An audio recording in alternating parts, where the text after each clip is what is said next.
Ivy Banks, thank you so much for joining Giovanna and myself. It's great to see you, to talk with you, and dialogue with you in this setting, and introduce you a little bit to folks at Northern Arizona University. Tell us about your background a little bit and how you got to where you are today. I started in the greatest city, I should say that, in the country of Cleveland, Ohio. Haha. And there I actually began doing a lot of the diversity and inclusion work after I finished my bachelor's degree at Cleveland State University. I went on to obtain my Juris Doctorate degree at the University of Akron School of Law.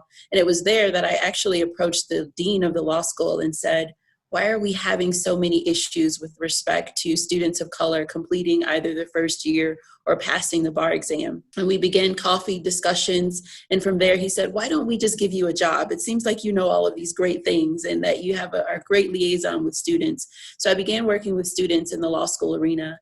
And from there, I actually transitioned to the assistant dean role and began working with students in a more broader capacity and also as a faculty, a senior lecturer for the law school. I expanded from there because I am a practicing lawyer and attorney, and started to do a little bit more as it relates to more civil rights and more around the area of disability rights. And that's how I landed at the University of Phoenix, serving as the Section 504 coordinator, director of disability services, and director of grievances and appeals. With that culmination of background and experience, it was a great fit for NAU, again, in order to continue to advance student issues and student rights as it relates to diversity and inclusion. I had a really broad background. So I had worked with LGBTQIA plus students on ensuring that gender inclusive restrooms were available at the University of Akron. I had worked with students with different abilities to ensure that the online classroom was accessible from start to finish when we were designing classes, and also working with our students of color to ensure that their voices was amplified in every institution that I worked for. So it was a great fit here at NAU. Excited to continue that work and to do even more to advance diversity and inclusion issues here. We've been able to do some great things from having now the largest physical space, the largest multicultural center of all of the state schools. We've been doing some great work with amplifying the voices of our LGBTQIA students and our students of color around campus by expanding our programming, expanding our training opportunities. So over the past 3 years, it's been a lot of great work. But all of the lumberjacks, and I would say the entire lumberjack community, has been really involved and really pushing and amplifying that voice so that we can be even more of a leader as it relates to diversity and inclusion. I'm actually curious, especially with the climate of the U.S. right now, what NAU is doing to kind of serve in the diversity and inclusion box, as well as if you could dive into what IMQ is. So we've been doing a lot of great things. And one of the things that I think is great about what we have been doing is we have been proactive. So a lot of the things that we learned along the way from other issues that came about and other loss of life and other calls by Black Lives Matter and other calls by other Me Too movements and I Can't Breathe movements, that we have been responsive to those, both as the Office of Inclusion and also the lumberjack community as a whole. So we went through and revamped our trainings about 3 years ago and started to really think about how we can incorporate inclusive practices both in our classroom and also outside of the classroom. We also relooked at our relationship with the police, and we began to have annual, and we increased those to do those at least twice a semester, where we're sitting down and our Black Student Union, our Latinx Student Union, our students are coming together and having conversation and asking those hard questions. And it's been gloves off, where they're able to say, this is how we're feeling. This is how we are navigating NAU from the student perspective. And Chief Smith has been very receptive to those conversations. We actually worked to design new training opportunities for the officers. We worked in order to not only have those conversations, but what is the action items that came from that? And one of those was to revamp the training. We had one of our students who was one of our trans students that talked about their experiences and how they were navigating NAU and the relationship with our police officers. And Chief Smith said, let's come in, let's talk about this and how we can redesign our training and redesign our practices as we approach different communities so we can be more responsive to the needs. What we're doing as a result of the current movement is the president has been very involved. We've been speaking to the cabinet, speaking to the deans, talking about how we can incorporate the trainings and the practices that we're seeing work so well through student affairs into a more holistic university campus-wide perspective. So the deans have been very receptive to that. We also are working with the president on looking at policies and looking at practices so we can look at it from the lens of how can we look at it institutionally and say, what can we do as an institution to increase and elevate in the experience of our lumberjacks and our students that are most impacted by the isms of our society. I would love to know what you can see that NAU is doing well, obviously the proactive part, and what NAU can improve on. I think that one of the things that we have done well is the trainings that I talked about, and also amplifying the student voice around these issues. So the United Diversity Council, which is the president of all of our diversity organizations that are through Office of Inclusion, we meet consistently monthly in order to hear, and so that we can listen to what is this student experience and how are students navigating the experience from that perspective. And we use that information from the administrative side to say, here's some things that we need to change.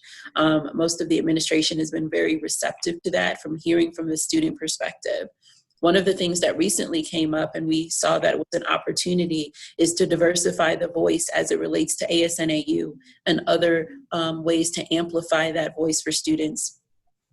So the ASNAU president met with the leaders of our Black student organizations, and now we're going to incorporate those meetings into monthly meetings where we're hearing that voice amplified, and where that voice, which traditionally wasn't part of the ASNAU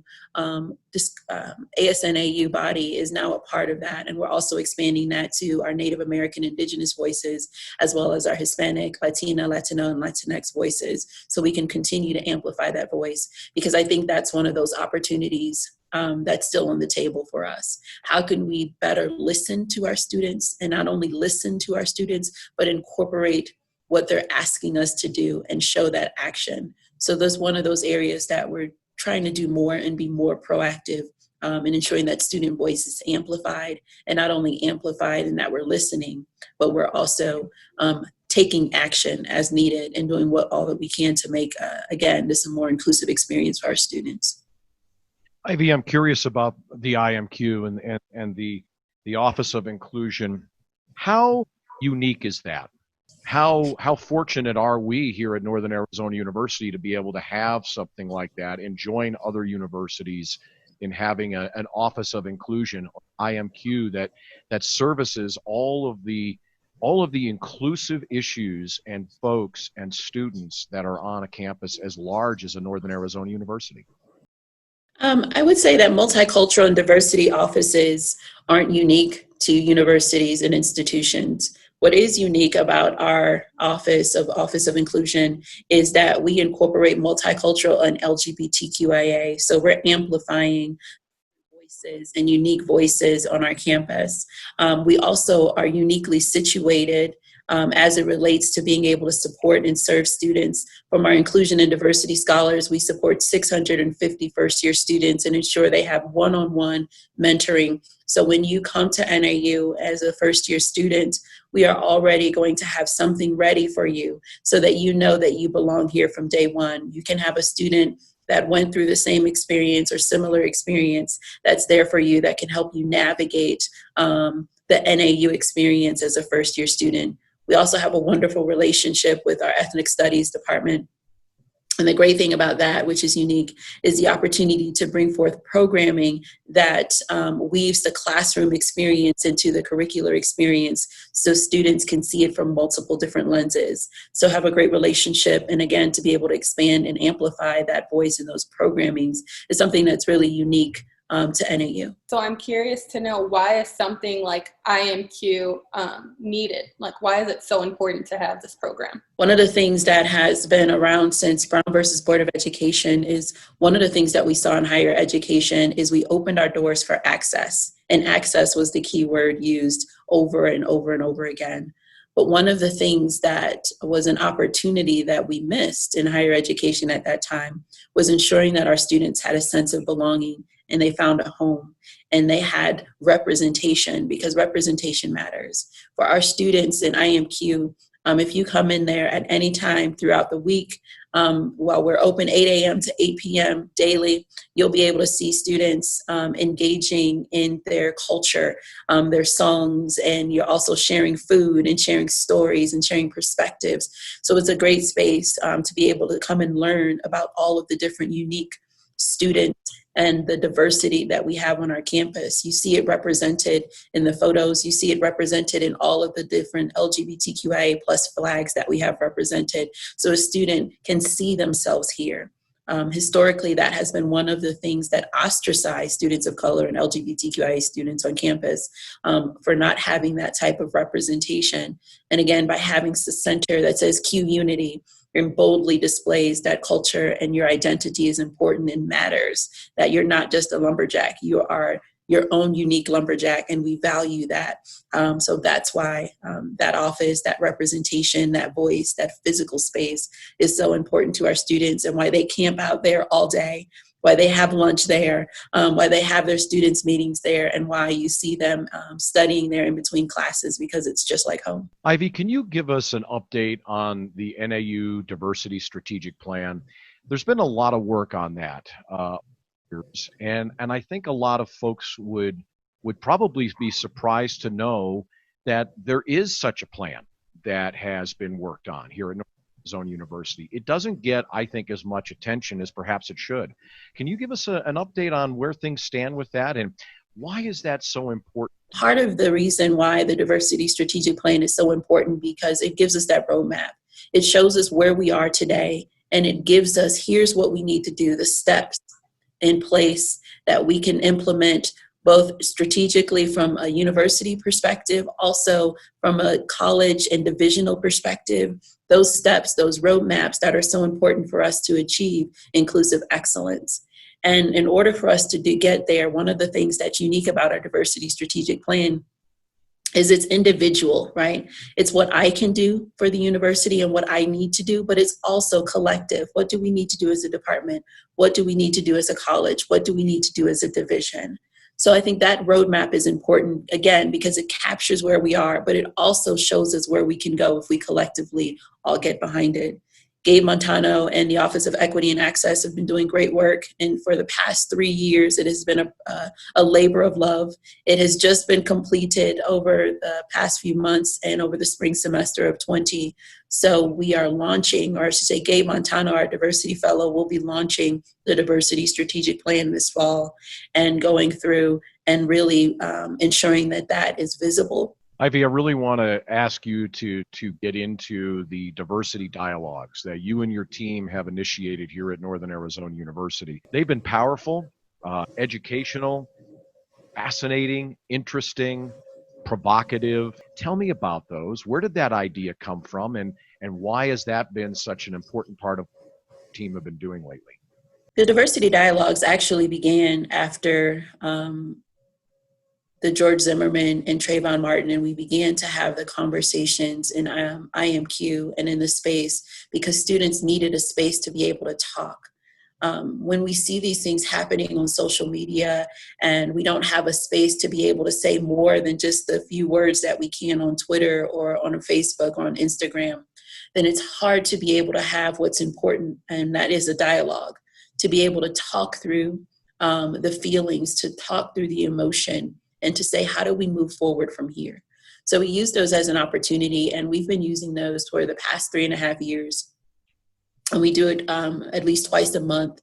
And in many occasions, we are talking about something that's happening on social media, something that's happening in the news. In some cases, students will bring their ideas about what they would like to talk through. Recently, we've been using them as an opportunity to more visibly and amplify the voice of what we're seeing across the country, what our students are experiencing, what our faculty and administrators are experiencing, so that we can share those stories. One of the greatest things that we can do from this lens is to understand it from the lens of empathy. And it brings in with our humanity and allows us to say, I hear your story, I acknowledge your story, and what can I do to be able to support or do better, to show action. You mentioned the, inclusive excellence. I would love to know what inclusive excellence looks like to you. I look at inclusion as a verb, and I say that it's an action, and that requires each of us as individuals to think through what inclusion is. And that means that every single person, every member of our campus community, every lumberjack feels valued, welcomed, and respected the moment that they begin to explore NAU, from the admissions phase to the moment that they are in our classrooms, to the moment that they become an alum. You're forever connected to us when you become a lumberjack. And that means that for us as individuals, those that are here and designing and developing those experiences for our lumberjacks, it's important for us to weave that into the culture of who we are. I would not be a great administrator if I didn't think through diversity and inclusion and understand how important that is for our campus community. So when we think about inclusive excellence, it's an action item. It requires us to think through that every single lumberjack, every single member of our campus community is important. Their diversity matters. We do see color because it's important that when I wake up in the morning and I see the beautiful sunshine, it's important to know that all of those colors that make that beautiful is the same thing that I see in our student body and in our campus community. So all of those beautiful things that each individual lumberjack brings to us, it's important for us to highlight that, to elevate that, and to weave these principles of excellence in our curriculum, meaning that we acknowledge the land, we acknowledge the students that are here, we acknowledge the differences that we bring, and we incorporate that into our teaching practices, into our programming, into our living experiences in that way. And that's when we achieve this idea of inclusive excellence. We've got a long way to go, but excited about the journey and excited about the adventure. You mentioned weaving this inclusive excellence within the curriculum. I'm curious to know, with NAU being a pretty dominant university here in the city of Flagstaff, how are we making sure that it spreads not only to the university, but also within the community? A lot of our faculty are highly involved in the community. A lot of our administrators are as well. The Southside Community Association, the Murdoch Center, the Mayor Coral Evans, highly involved in ensuring that not only do you experience inclusive excellence here while you're on the campus community, but as soon as you, as part of the Flagstaff experience, that has been a part of, I know her efforts, the efforts of the Southside community, as well as the Murdoch Center. The Office of Inclusion partners with the Murdoch Center with ethnic studies and the faculty that are heavily involved, Dr. Guthrie and et cetera, in those partnerships. So the community plays a huge part and a huge role in that. Our students get heavily involved in both the community here that we see on our Flagstaff community, as well as what we see in NAU. Ivy Banks, thank you so much for taking some of your valuable time with Giovanna and myself and letting us get to know you and share you with the NAU Lumberjack campus community, both here in Flagstaff and all over the world. Thank you again, and good luck with the great work that you're doing here at Northern Arizona University. Thank you so much.